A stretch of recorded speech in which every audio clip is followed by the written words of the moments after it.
It's a funny thing for me when I look at the 1990s. I was there for the 1980s where I lived with my mum and dad. I was a kid, and then I went away to college.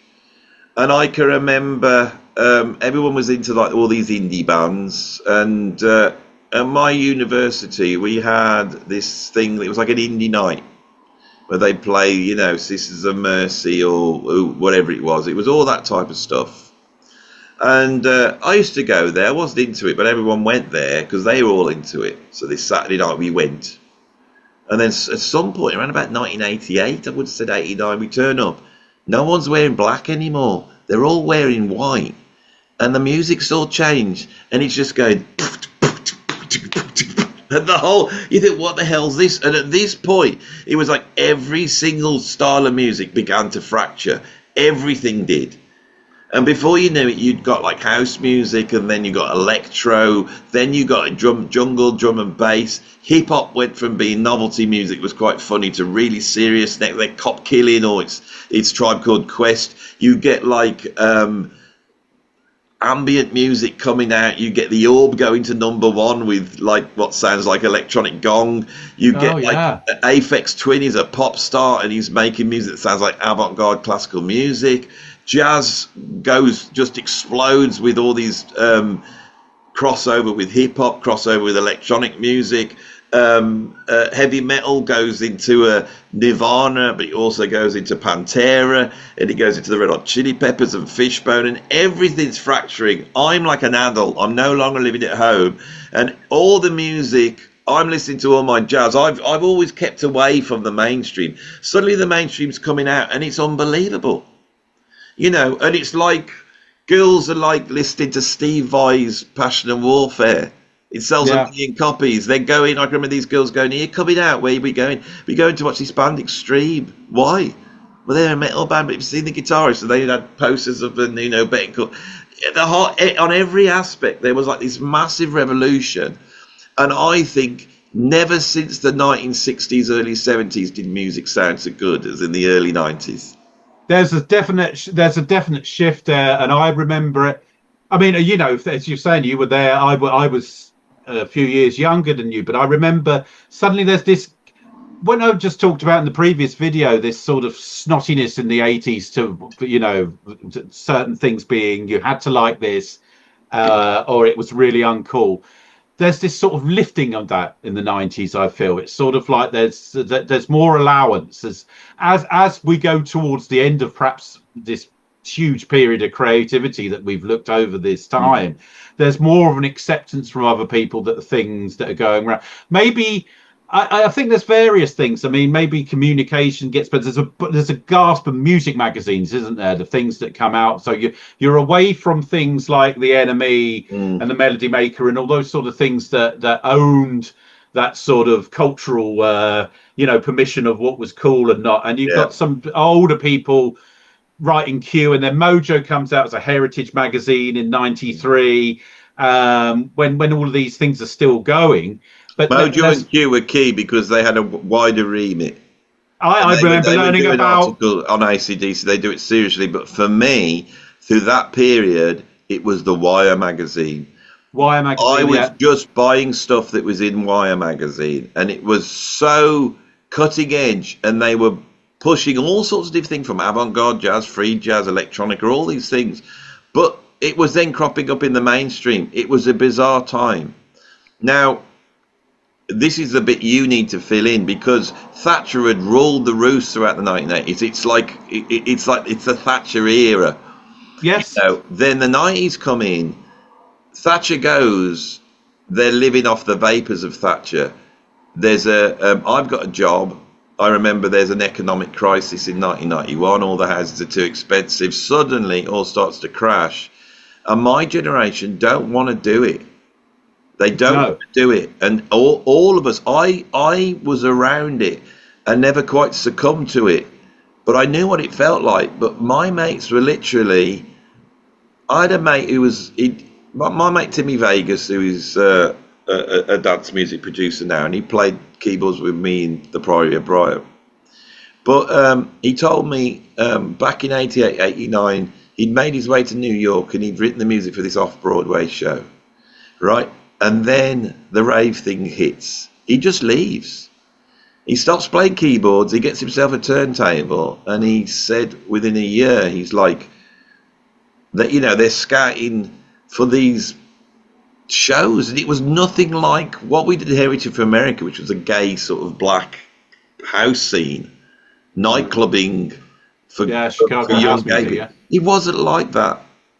No, I think some of it, when we talked about in the previous video, the 20-year anniversaries around 60s and stuff. Suddenly the 60s becomes something that's seen as this legendary time. I remember it as that it sort of seems then. It seems as long ago as a way as it does now. It doesn't seem any. That's a really odd way. But what was going on politically, and you know, people weren't poor in the 90s, but there was a certain shift in the UK that runs from the end of Thatcherism, the promise of John Smith as a Labour politician, and then the Blair government. And well, you have Kinnock go in '92. Yeah, Kinnock loses the third election and decides that he can't stay on and falls on his sword. And eventually they cast round and they get John Smith, who is really the end of that Labour sort of Wilsonite social democracy, more sceptical about Europe, more working class view of the Labour Party. The trouble with that's going on within Labour at the time is that they'd lost so many elections that it's now, since it's 79, so the mid 90s, you know, you're going on 15, 16 years by 95. By the time that John Smith dies in 94, unfortunately, really young, you're going a serious amount of time without any sort of Labour government in at all. And as we've talked about, there's that on the left, that there's that sort of cultural thing that people gravitate towards. What do you get in America? You get Bill Clinton in America coming out around 92. He runs on the 60s rock and roll president thing. He plays saxophone. You know, he went to Oxford over here. He smoked. Well, he smoked up, but he didn't inhale. You know, he did all of this sort of stuff. Fleetwood Mac turn up at these inauguration thing playing "Don't Stop." Stop it. It's that great sort of the Rolling Stone, you know, American music magazine Generations, you know, great big. Well, now we're the adults, now we're in charge. Well, so what happens to this country? Obviously, we go behind that. Who's on the way? Who's going to take over? Because the Labour Party, we see this. We just saw this last week. They love a great new hope coming in. That this is going to sort all our problems out, and it's going to be fine. So, and to Tony Blair. So, when people look at Tony Blair, you know, his reputation now, we can all do that. What Tony Blair was really into, what he ran on, was posing with his Fender Stratocaster.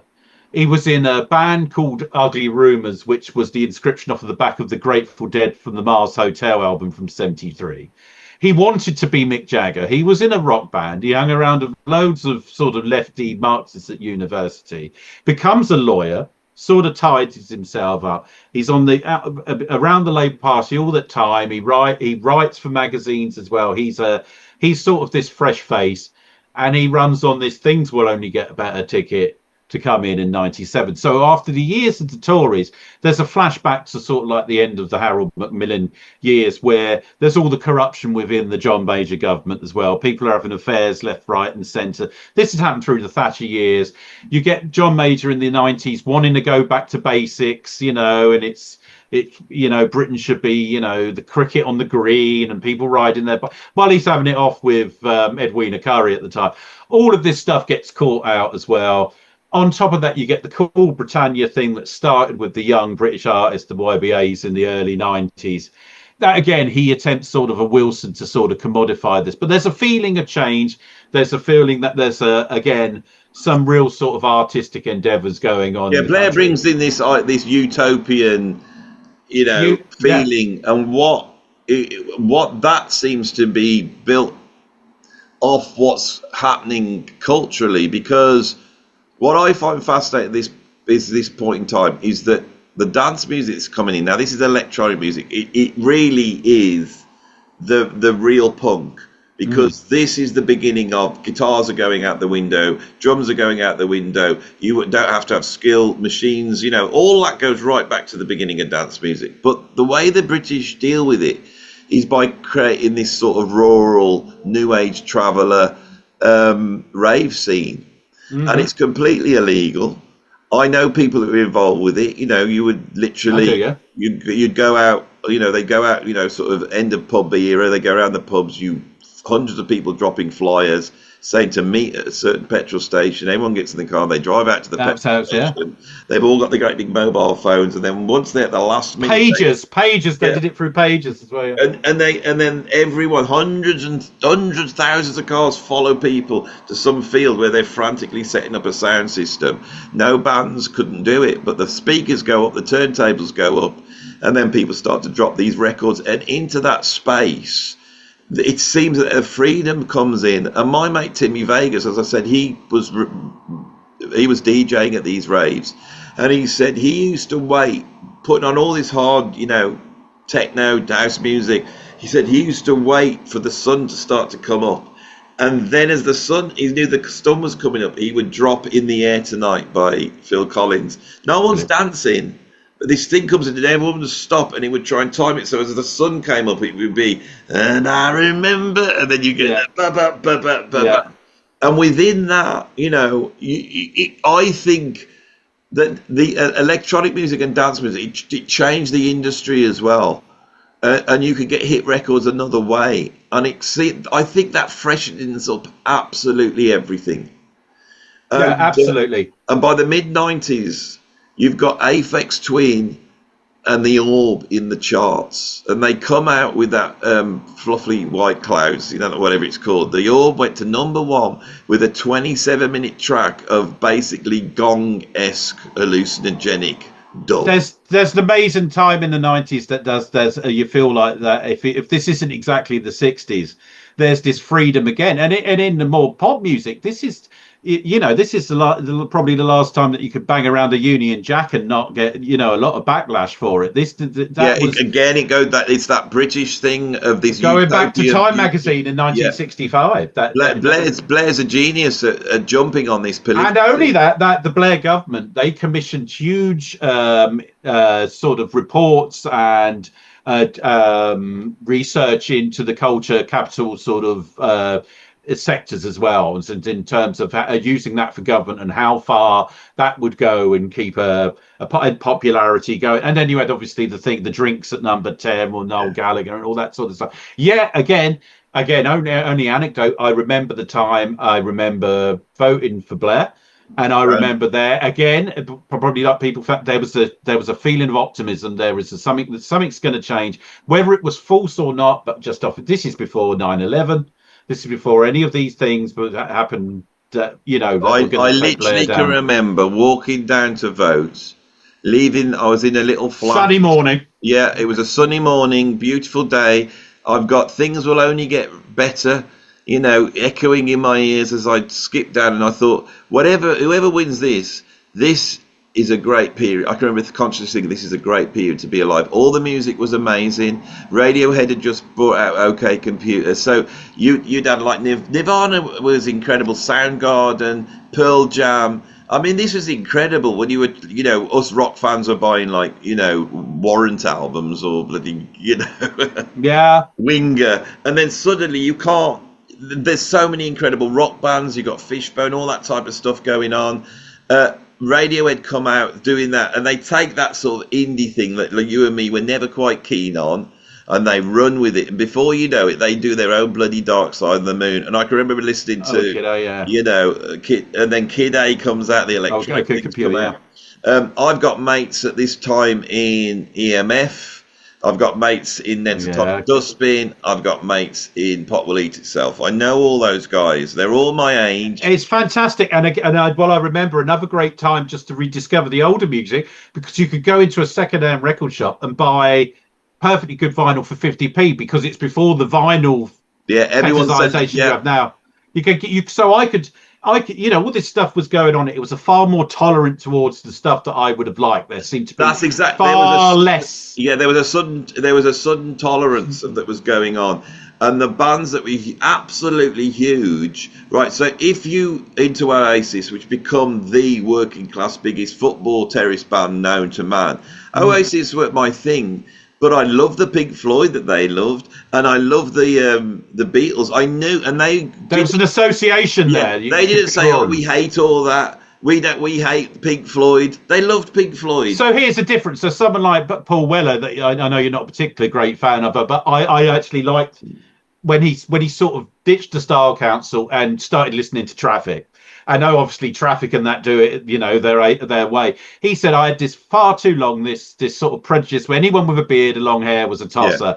And then I started listening to those records and I started getting into it and thought, what's wrong with me? Why have I missed out on this when stuff? He makes that shift, it's around about 1992, 93. Before Wildwood comes out and everybody loves it. The first album that comes out. Just called Paul Weller, yeah. Just called Paul Weller. I love that album. Above the Clouds on there, all of that. Because he really is going back to sort of this funky 1960s. The first album's amazing, yeah. That first album is superb. And that's what I'm saying. Paul Weller's doing. Everybody suddenly got great. Yeah. So Weller was the gatekeeper with like people that wore Parker coats. I still remember them in the mid-90s. So you done any Jam songs yet, mate? I don't really think he's going to do that. Yeah. And they're still there in the game. But suddenly they don't look like the cool elite anymore. They look a little bit. It's a bit sad, really. Do you know? It's nice that they're there. They're not sad people, but the rest of us are there all in our sort of 90s, far more tolerant, and we like everything sort of stage, and they seem different, and so that's really what's happening in this time. That's that tolerance to I can remember eclecticism, really. I went to see Living Colour about 5 times. Love Living Colour. I saw Fishbone 3 times. I saw Bad Brains. So I was going and seeing all those bands. I can remember going to see Big Country, and I can remember watching that, and suddenly everyone was appreciating Mark Brzezicki's virtuoso drumming, which was incredible. Yes. When we were sat in the Civic Hall waiting for it to come on, they were playing Inner Worlds by the Mavish Orchestra. And that Big Country were going, this is what we love. There was this revolution, and everything became, like you say, a tolerance and acceptance, and a narrative that had gone all the way up here that all the music I liked was shit, and you had to like Joy Division, Velvet Underground. I know, yeah, exactly. That broke down, and it was incredible. Throughout the 90s, Blair comes out, and you felt a part of it. I was in bands trying to get deals, and we were talking to sending stuff to labels, and we were getting answers back, and we were doing way out stuff, and they were interested in it, and absolutely. And for the consumer, I just remember when I lived in Bournemouth, the record shops, the independent record shops, the big corporate record shops, all of this, it's all there. The music magazines, just pre-internet. The internet's around, but no one's using it on a wide scale.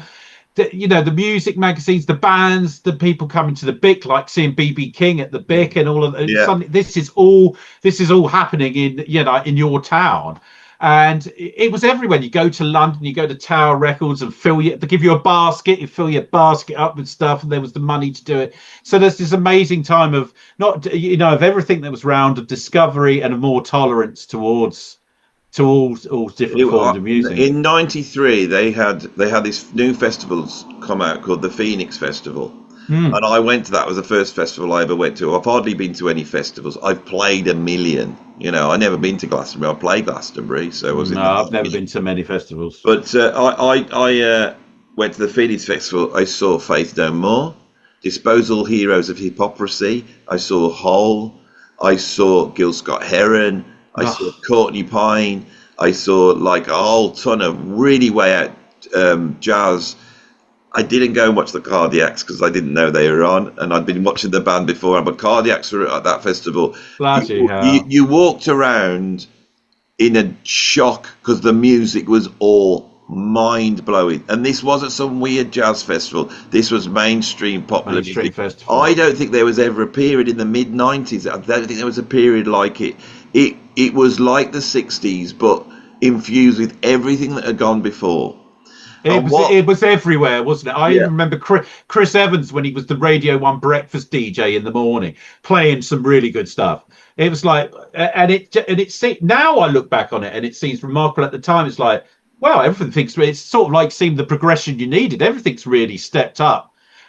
It feeds into, later on the early 2000s sort of, liberal consensus thing that, oh yeah, we've sort of got here. We've dropped a lot of issues and stuff we've had before have sort of gone, and everyone's feeling sort of all right. Little did they know. I was in Wolverhampton in a band called Sinister Footwear, and we sounded like somewhere between Primus and Level 42, and it was like really frantic slap bass. We got this drugs guy, he was a drug dealer basically, and he was on didgeridoo, and we would create these drones, and it sounded a little bit like Osric Tentacles, and we were going playing, and we were like opening up for bands like Ocean Colour Scene, and blowing everybody away. It's the guitarist that you had, but Steve Craddock was watching, and he had his mouth open, and they loved us because because Ocean Colour Scene again were into all of this stuff, you see. And in Wolverhampton there was a whole bunch of people in the scene that I was directly in. One was that Babylon Zoo guy that did this great record, and then they sped it up, he goes to #1. But then Goldie, who back then was making a little bit of jungle and doing a lot of he was down the art gallery doing lots of graffiti art. I didn't know Goldie that well, but he was there. Some of my mates were friends with Goldie. Then Goldie comes out with Inner City Life, and Inner City Life opens up with this 22-minute epic. And when he came out, they said, where did you get the idea of doing this from? And he said, I went on holiday and all I listened to was Pat Metheny. Hey! Right, and so suddenly it was like, for me, everything I'd grown up, Mavish Structure, Weather Report, Miles Davis, John Connor, all of that's there. It's evidenced in pop bands that are selling records. They're all doing it. I remember the Verve being around. Someone said, "Yeah, listen to their early records. It's really sort of like Miles Davis' Electric Period influenced, and all sorts of stuff." And then people like McLaughlin and are back and around. I remember seeing him at the festival hall with Dennis Chambers, the Hearts of Things and stuff like that. All of this stuff is suddenly everywhere. And you're sort of swimming in this world where all of this stuff is far better than the 80s, as I remember. That's such a bloody painful time. I remember. But what's bizarre is suddenly in about 98, 99, it all shuts down. Yeah. Like in a matter of months. As though what this was the last gap. There was a relaxation culturally, at least in the UK, that was very apparent. And suddenly everyone dropped their guard, and it was, I think, it was similar to the 1960s, but it now looks to me like it's the bookends.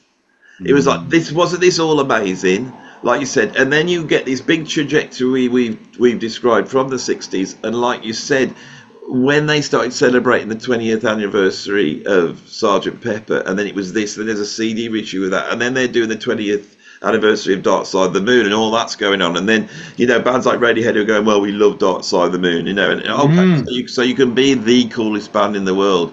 My mate was playing with, this is the thing, I was in the industry, so my mate was hanging out with Radiohead, and he rings me up, and he's with Radiohead one night, and he said, I've been chatting to these guys, and they said they can get me the drum gig with this bloke, and it's one of these blokes weird bands you like. And I said, who was it? And they went, Square Pusher.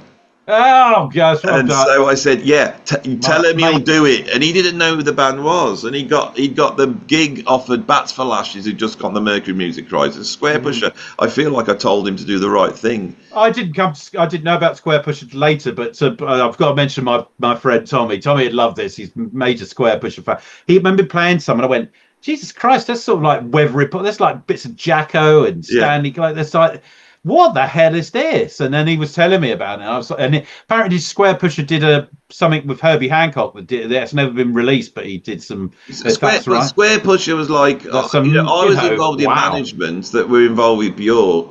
Bjork was like a pop star. So you're buying the pop albums you're buying are like homogenic, which is it's avant-garde music. And she's touring, and she's got Square Pusher opening up for her. Who's this DJ doing the most insane, like, cut-up avant-garde music, but playing the bass the same as bloody Jaco Pastorius. Can you imagine that now? Yeah, and it was like, so who's Jaco Pastorius? And you're having conversations with indie acts about Jaco Pastorius. Yeah. You know, it's like, and then suddenly, it's over. It's done. It's over. Britney Spears comes out, and suddenly, everything stops.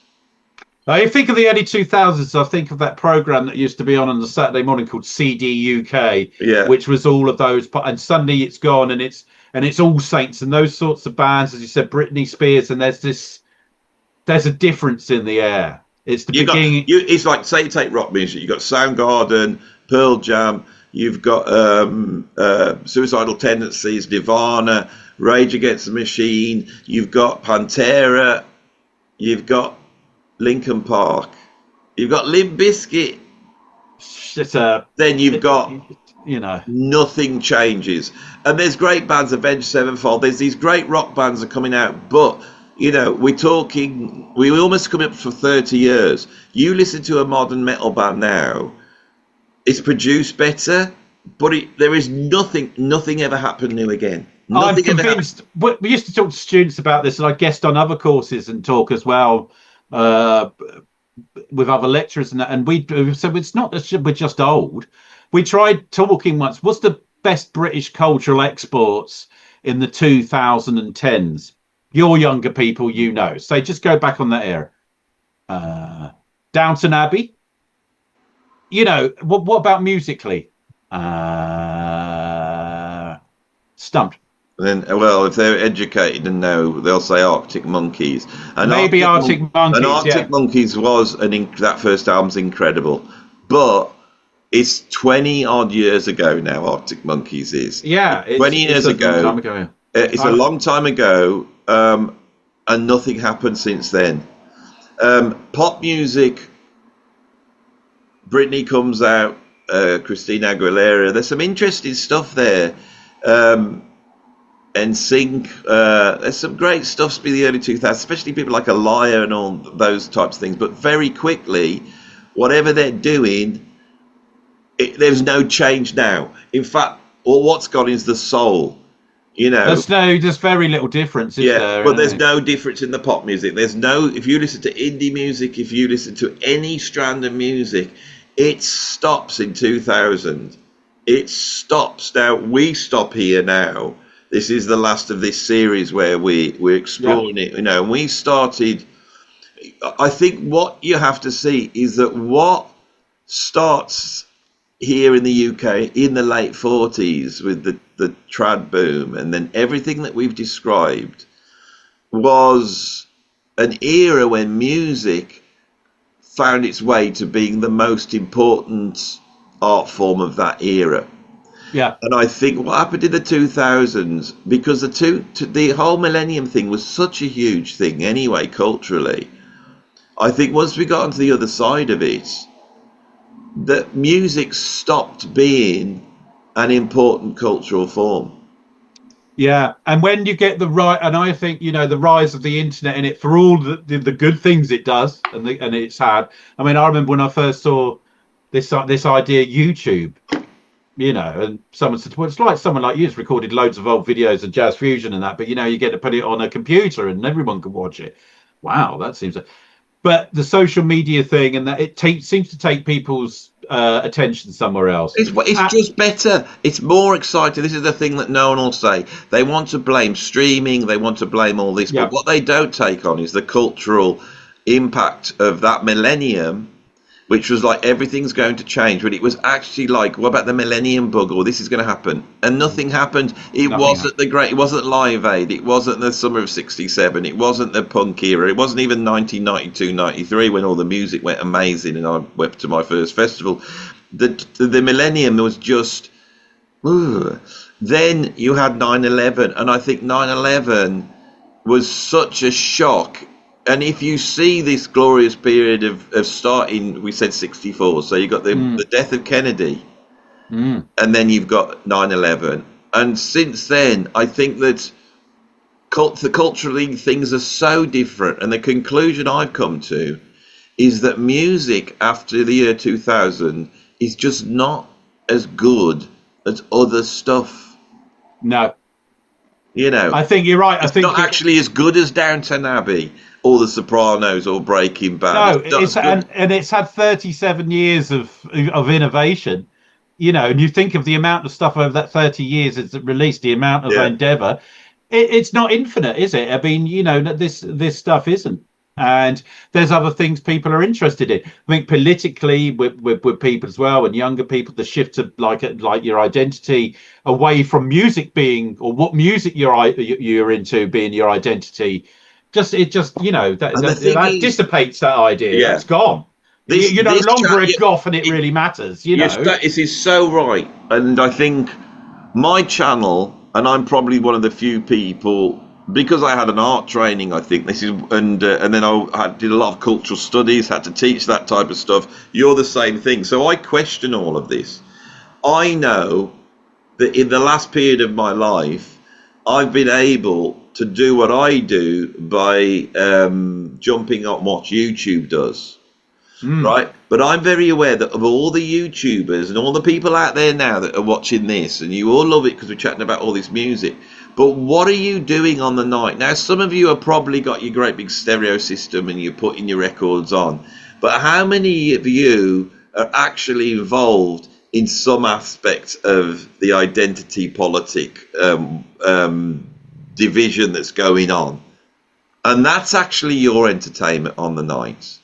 Yeah, I think it's replaced it, that politicization of absolutely everything that does happen through the internet. Look, back in 2013, I remember no one prior to Brexit, a lot of people weren't that bothered. They weren't that politicized. They didn't want to vote.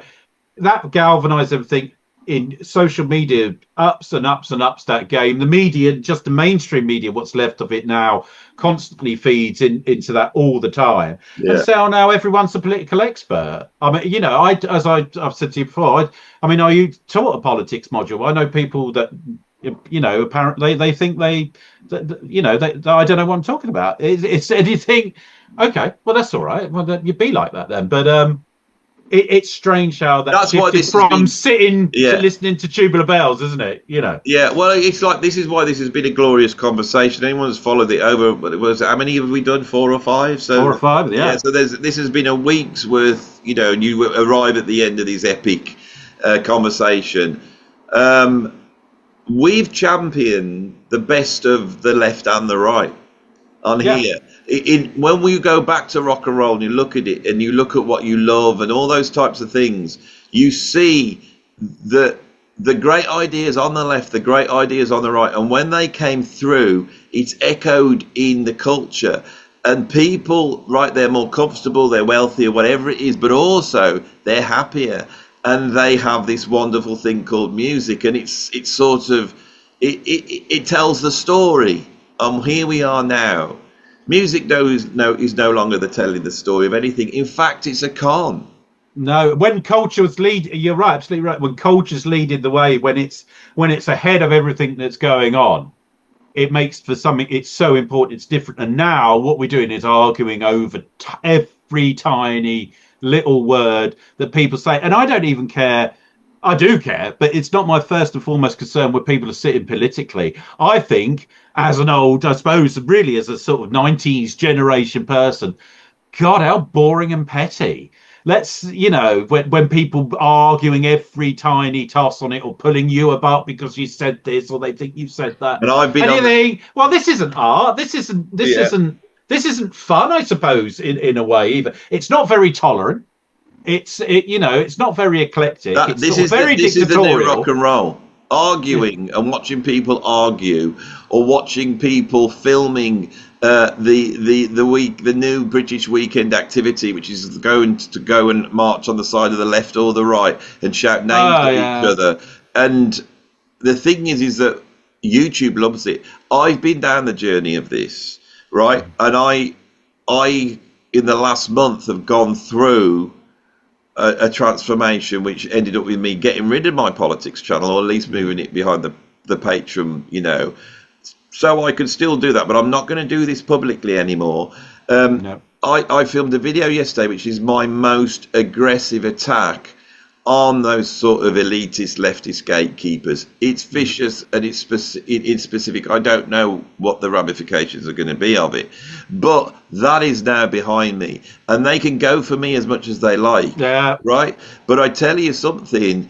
Yesterday, we've got this programmed in. We know we're going to do this great big talk. I am continually being told by these types that are on the other side, and they don't understand my political. I'll get to this in a minute, because this is the key thing I've learned. I get continually told that I don't know anything about music history. If I say any point which is not chiming with their agenda, I get told you don't know anything. You need an education. You should read this book. Well, they're wrong, because one of the first reasons when you popped up in my YouTube feed back whenever it was when you first started, and you were talking about what you were talking about, I thought, now this is I didn't know you from Adam, but this was someone who got their music history right.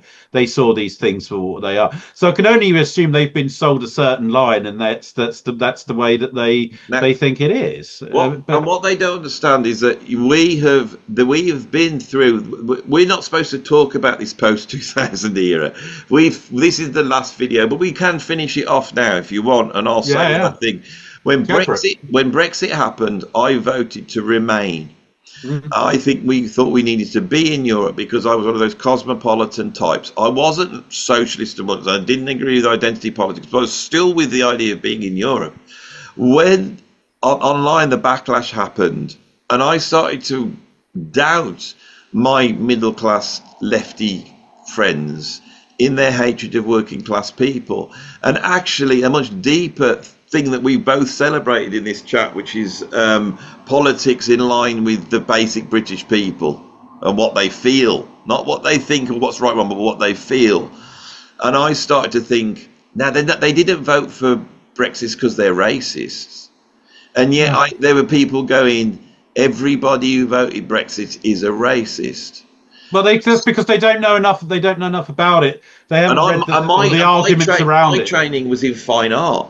And so you have a part in your brain that goes, you've got to follow this. You have to follow this. And in starting to really study it, my allegiance flipped. And it was like a contrarian part of me. It's exactly the same that happened to me. Exactly the same. And I was going, maybe they say what they're saying is right. Maybe those groups of people moaning this aren't far right. They can't be far right. There's no far right, is it? And then I'd go online and say, I don't believe they are far right. And people would fall out with me because I said it. Well, it's not like far right. Like if you go back to anything like the Battle of Lewisham or any of those things in the late 70s with the National Front and skinheads and genuine swastikas and stuff marching through the streets. Where's that? I mean, it's not the same. I know I could probably have a lot of backlash against it. It's not what it was then. No, and when Martin Speake gets like cancelled by the leftists for being a racist, and then you interview him and you find out he was at those National Front protests fighting against the racists and got arrested. Right, then you see Sean Corby and you suddenly find out he was adopted by a black family, his wife's black, and he's got he's so knowledgeable on multiculturalism.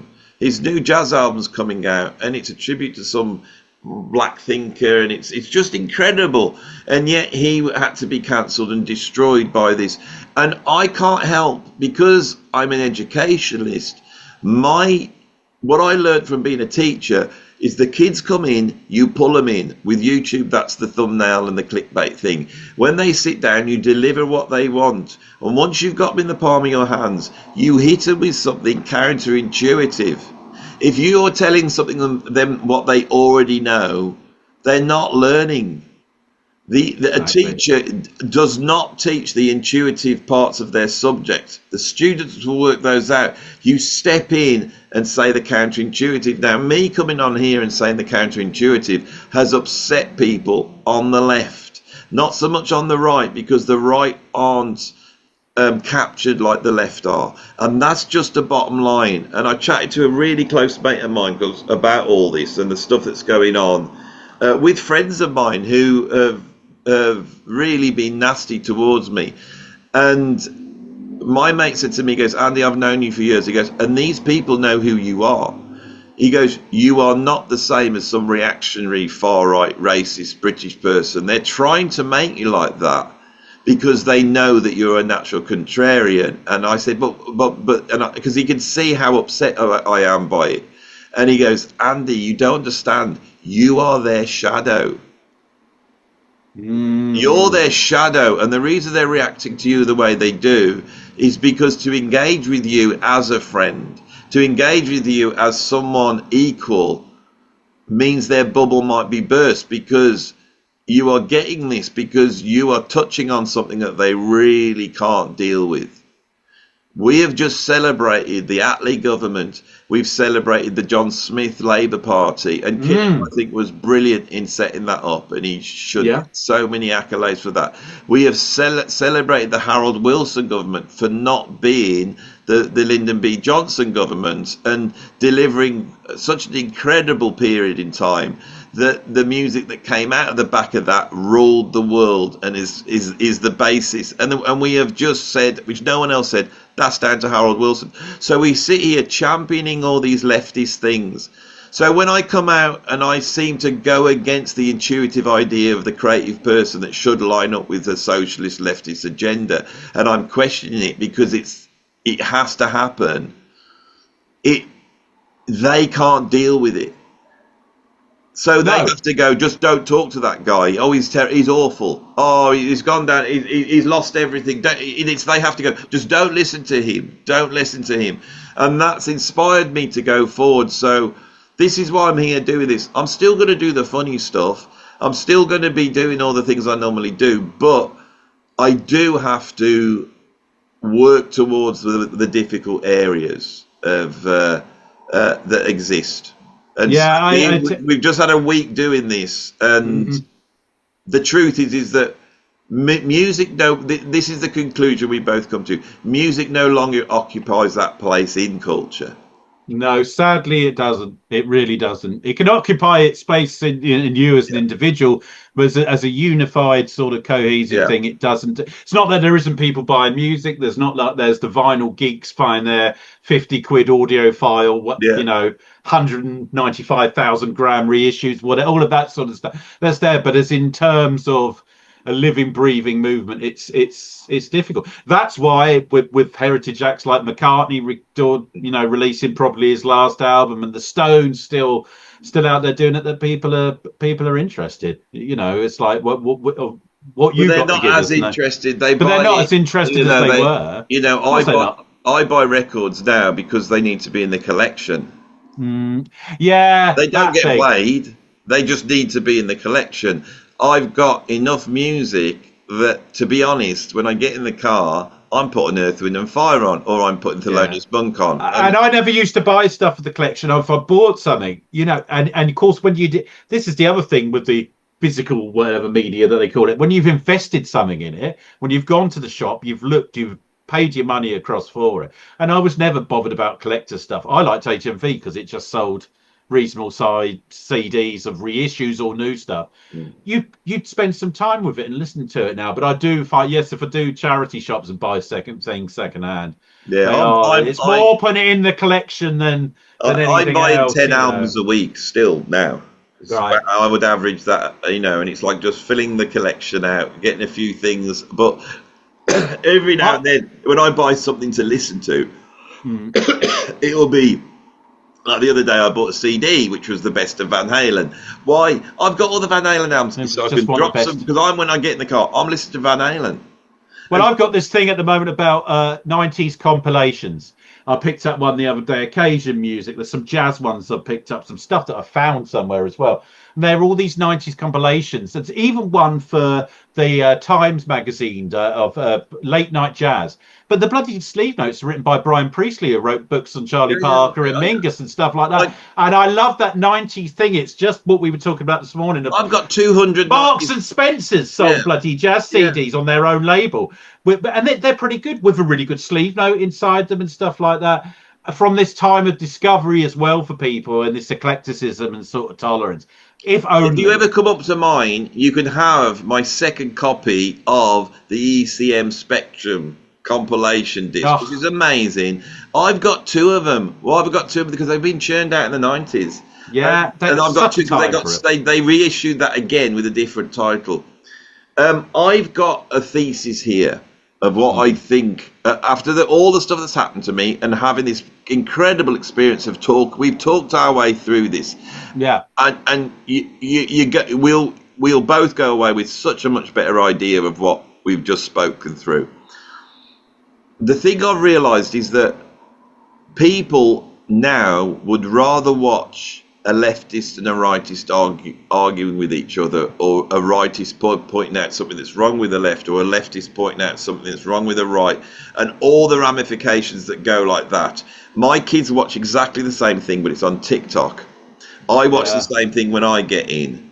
You know, Piers Morgan is the new rock and roll. His show is like full on Led Zeppelin, because you just go, it's not set up to educate you, it's set up to have people shouting at each other in the end, and real aggression, real shouting at each other is more compelling than music. Yeah, you see, I never. This is one of the things with it. I don't get. It's like, you know, I used to show students the debate on the first referendum in 1975 over Europe. The debate that went out a few nights before between Tony Benn and Roy Jenkins. So both prominent Labour Party figures. Jenkins was very pro-Europe. Benn was anti-Europe because he couldn't implement socialism with the European Union running thing, or the EC as it was at the time. It never got personal once. There wasn't any shouting. There was really just very well articulated. No one's interested in it. Ben, you know, the thing is, you can tell me about a million albums. You can tell me about your Cajun album, how great it is. I ain't going to listen to it. You've just told me about that. When we finish, I'm getting online and watching that debate. Yeah. Because this is the thing. This is the thing. This is what I'm saying. It's whether it's bad or toxic or good, whether it's a Christopher Hitchens debate and it's well done, or whether it's just, you know, people screaming at each other on Piers Morgan. The point is, that is the new rock and roll. Yeah, okay. It was computer games. It was this. It was that. But right now, it was cooking at one time. Yeah, it's like the media are sat there stoking this up. They're not booking bands to come on. Nobody wants Level 42 appearing on Crackerjack because it gets the viewers up, which is what happened in the 1980s. Well, they should do. I know that, but the shoulds, we could be old and be full of I know. I think that there is always the exoteric and the esoteric. We have described this here. We have been talking our way through, and sometimes when the narrative wants us to focus on the esoteric and talk about, I don't know, the Swans as being the great 1980s band. We can all do it. You can all pick those bands that no one's ever bloody heard of. And there we are talking about Eric Clapton in his most commercial, right? And you could do the other side. And we've done that all the way through. There is always the esoteric to the exoteric. The esoteric now, I believe, is watching discussions which are rather than coming from hate, are coming out of love. And so what we need in terms of music and how it operates, it needs to be in that sphere where the music is being presented in an argumentative setting, which is what I've learned to do. You know, let's talk about jazz. How? Because I'm going to do the 10 things I hate. It's going to draw them all in because they want to see me going, I bloody hate me. Oh, punch his face in, great big green horrible face. It's stupid. That's what they want. That's what brings them in. And then I can talk about music and what we need to do in the world of music, because music always has to be attached to something, and it has to be attached to that. That's why top 10s do better than people actually listen to the records now. Oh, they love the top 10s. Yeah, I mean, you obviously do them online. I've written some people like the top. You know, they love the top 10s. It's a thing. Right at the beginning of this year, I came out and said I'm going to have loads of actual music on the channel. I've had Soft Machine in the studio. Danny Sapko's come over twice. I've had playing rock music with bloody, you know, Brian Tatler from Diamond Head. What more do you want? Look at it, properly produced. I've had all sorts of things going in. Right, the last month I've stopped and I've gone back to just talking. Right, the views have gone up by a third. The money has gone up go. by a third. I won't tell you how much it's gone up by because people will be shocked. Right, there's no incentive for me to have these bands on. I lose money having the actual music on. People are here to hear me talk about it, and they like my channel because I throw in all these fireworks, right? What I'm saying is for music to survive, it has to align itself with this new rock and roll. It always did. The esoteric aspects of music were always hidden away, whether it's on Beatles albums or on Led Zeppelin albums. Like we've said, we've gone through it all. Wasn't this incredible? Yeah, we could be just talking about, you know, pop music, but it's more than pop music because the Queen is pop music. Queen albums are pop music, but they got more.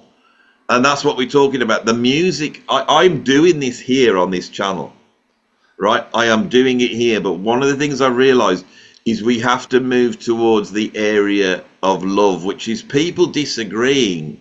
Music is an incredible place to do this. We can hate stuff, and we can have conversations about how much we hate other music, but we could also reach out to try and see where the common ground lies, and that will echo into the moral realm, and it will echo into the political realm. This is a very difficult thing to get across, but I like it. That's what I've learned after, which, you know, we spent the whole day doing these in one day, and people have spent a whole week watching them, and this is the end. Music needs to open itself up to differences of opinion, but it really needs music needs to lead us to that place where common ground exists. And we've got to stop hating each other and calling each other's names and just saying, don't listen to that person because they are you know, it's identity politics. You know, we go back to where we started at the beginning of the week with the conversations about the Attlee government and that. The number one thing, you know, political divisions were one thing, and people's ideas. After a war, when everything had been levelled, there had to be some, you know, level and consistency of sort of communication and agreement, and instead of, you could see this if we're looking at a period where after this, we're recovering from World War II, which was still in that settlement now, even all these years later. We're on the arse end of that, where everything has been reasonably good for a lot of people, that they can descend into these arguments and these differences. There's something really truly happening, not just the pandemic, which worked out for a lot of people that were okay, that had the money, that could stay at home on furlough and bake banana bread and do all that and tell you where you were wrong and all of this stuff. But like something really serious, we'd have to do that as people. Now, that's not advocating the idea that we ever like another war or anything. We're in such, you know, that it's the end of that period we started talking about now, and as you said, the way forward has got to be, it's got to be something different, hasn't it? The history of this island and the incredible music that's come out of it, based upon what you just said then, these periods have been met with a faith in Britain, in Britain as a country. Yeah, and absolutely. Everyone has become. We've been unified by placing a faith in Britain, which has changed the Attlee government and the hope, you know, with the World Fair in '51 or whatever it was, and all of that there is a different to the Harold Wilson government. And if we're going to be futuristic, I mean, they're knocking down all the buildings they built because they were bloody disgusting. But, you know, they're awful, and they've ruined our town centres. But that was what got us through the '60s. You know, that '90s period that ends up with the things can only get better. We as a country cannot survive unless we have. We get our faith in Britishness again, and that is the argument that is going on. That is the argument that's going on, and those on the left who want to champion all those Enlightenment liberal values, they need to understand that is birthed in Britain, and it doesn't exist anywhere else. And if you want those, you shore those up. You don't go running to the Islamists or, you know, or the cultural relativists for anything, because probably not a good idea. No, they will bite you in the arse. They really will, literally.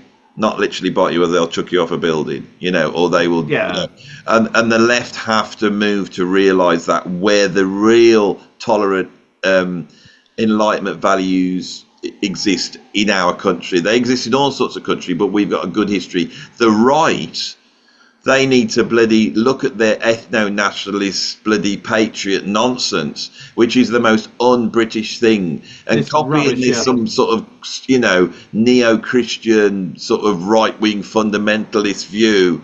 And I'm seeing people on the right saying, abolish the royal family, bring back the Catholic Church, we're a Catholic. And I'm thinking, you're against everything that Britishness is. We need to have true patriotism in a way, and that is the conversation. And until anybody that's watching this, and this is what my friend said to me, he goes, I know what your message is, Andy. I know what you're trying to get across.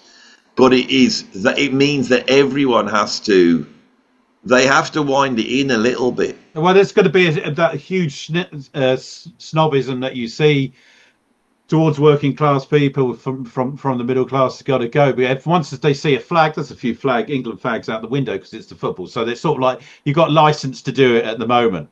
But I know people that are okay, but nice enough people, but they would see that and go, oh, living in Brexit close, are you, mate? Sort of, that sort of. Yeah, that sort of, and you think, well, that's finish. And you can sit stony face, because I'm now going to go straight to it, right? I don't like ethno-nationalism. I don't think it is British. I believe that anyone's born here, they can be British by being British. One of the greatest British people in the last history, and we didn't mention them in this history, but I think they're so culturally important, was Frank Bruno. Frank Bruno stopped Britain from being racist, right? He, in 5 years, through the force of his personality, the power of him as a boxer, and a humanity, reached the nation, and he's loved. And I'm going to get upset. I've been getting upset on my videos. It's really bad. Frank Bruno is more British than I am. Right, the idea that you go, yeah, but no, he's British, and Britain's unique. If you go to Japan, to be Japanese, you have to look at your ethnicity. Not in this country, you don't. Now, if you want to see that argument put forth, right, there is a video online, and it's in Wolverhampton, where an immigrant had killed this girl, and they're all protesting, right, and they're all there saying we've got to deport these people. And there's a whole bunch of ethno-nationalists in. And then guess who turns up? Yes, the Antichrist, Tommy Robinson, turns up. And he sits there and argues with these people. And his argument is this. Now, you might hate him and you might hate everything he said, but they're not going to listen to you. Right? They're not going to listen to me. But these people listen to Tommy Robinson, and he says, you're absolutely wrong. He said, we cannot have ethno-nationalism. And they said, why? And he said, because you want to deport people who I love. I've never heard it articulated better. Mm-hmm. Right? But the very mention of the bloke's name, we don't have the ability culturally to be able to go, oh, he's the best thing since sliced bread, and I think he's wonderful, and he should be bloody king of the country. Or, no, he's the Antichrist, he's a racist, he's this, and this. I've never listened to him, but I'm just going to... And the truth is not there. Mm. And ethno-nationalism, lefties, will eat you up. Yeah, it will do. And it's on both sides. It's, again, that thing, that we've given into over the years, a short-termism and a lack of nuance and anything either. So it's either got to be there at that end of it or there at that end of it. And anyone who sits in the middle, well, you're suspect. You're probably one of them, and that'll do. I've got you worked out. We've got to move on from that. We have to move away from it. We have to go into our hearts, and we have to see people we love. And we have to, rather than seeing people as enemies, we have to see people that have got the wrong end of the stick. And we all have. Because this is the new rock and roll. This is the bizarre thing. Yeah. And it's not positive like rock and roll was. Now, no, it's not positive. And that's a fact. And it's like that generation gap thing where you know that they thought that rock and roll was the worst thing and everyone was going to become a drug addict and have free sex. Well, they were sort of right. They were to actually, they were right. And it's the same thing now. The new rock and roll, the new compelling thing is the internet. And the internet is driven by you buying stuff because you have become part of a tribe, that they've made you part of a tribe. And I know it because I have to utilize it to get the views so I can bloody support my family. Yeah. I know it better than any of you lot know it, better than anybody. I know it. And I've been you've done enough of it. I mean, you know, you haven't stopped. No, and I tell you, I am. This is like I am reaching a point where I go, no, we have to meet each other with love, not hate. And you can have a slanging match, and you can say, I really don't agree with you. God, you're stupid for believing that. You could do that. All of that can happen. It will happen, but we have to understand what's underneath it all. I've really hit a lot of criticism over on Facebook for certain months. I think you know what it is. It's really not people six. You know who I've gone to for backup for a conversation which will help me for some kindness, for some love. Do you know who I've gone for that? Truth Savior. The black guy. Because our conversations have ended up with, we disagree on a whole bunch of stuff, but the stuff we agree on is so strong. And what we agree on is that we both like each other. No, that's amazing. And that's it. Yeah. The common ground thing is that you know that you can have different opinions from other people, but that doesn't mark everything in your life. Yeah. Or mean that you have to be you can't get on. I mean, this is what I'm going to try and do on the channel now. Nonsense. I'm going to try, it's a music channel, there's an audience there, but I know that behind all the love of bloody Jethro Tull or whatever it is that we're chatting about, the reason why people love those albums, because those albums truthfully deal with these moral and ethical and aesthetic things. And my point, which has made the channel work, which is the narrative is not correct.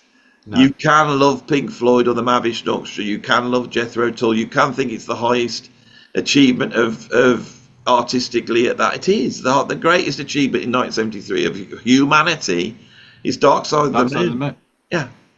It's about life and death. It's about it's everything. Every big theme is there. Yeah. Roger Waters doesn't fall into his biases and preachiness. He doesn't fall into it because it's far more universal. And if you think 10, when they were recorded it exactly 10 years before, the Beatles were recording their first album, put Love Me Do Out, and then 10 years later, that's being made. That's being made off the bat. Yeah. So place your faith in that.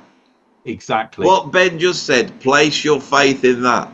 Because when that's happening, our society is great.